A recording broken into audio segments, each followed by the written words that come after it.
غدیر خم کے مقام پر حضرت علی کرم اللہ تعالی وجہ الکریم کا ہاتھ مبارک پکڑ کر رسالت مآب صلی اللہ علیہ وآلہ وسلم نے یہ اعلان فرمایا، من کنت مولا ہو فہذا علی مولا ہو، اللہم وال من والا ہو وعاد من عادا ہو، من کنت مولا ہو، جس کا میں مولا ہوں اس کا علی مولا ہے، اور اے اللہ تو اس سے محبت فرما جو علی سے محبت کرتا ہے، جو اس سے دشمنی فرما جو علی سے دشمنی کرتا ہے۔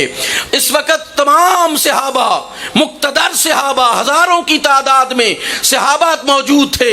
حضرت علی کرم اللہ تعالی وجہ الکریم کی اس ولایت اسلام کو جب رسالت مآب صلی اللہ علیہ وآلہ وسلم نے بیان فرمایا تو سب سے پہلے مبارکباد دینے والے کون تھے؟ سیدنا عمر فاروق رضی اللہ تعالی عنہ۔ نعرہ تکبیر، نعرہ رسالت، نعرہ حیدری، دربار عالیہ میدان شریف۔ کس نے مبارکباد دی سب سے پہلے؟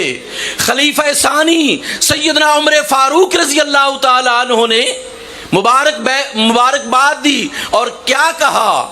صرف مبارکباد نہیں دی بلکہ کہا ہنیّا لک یا ابن ابی طالب، اے ابن ابی طالب آپ کو مبارک ہو، اصبحت و امسیت مولائی و مولا کل مؤمن و مؤمنۃ، اے ابن ابی طالب آپ نے صبح و شام اس حالت میں کی ہے کہ آپ میرے بھی سردار ہیں اور ہر مومن اور مومنہ کے سردار ہیں۔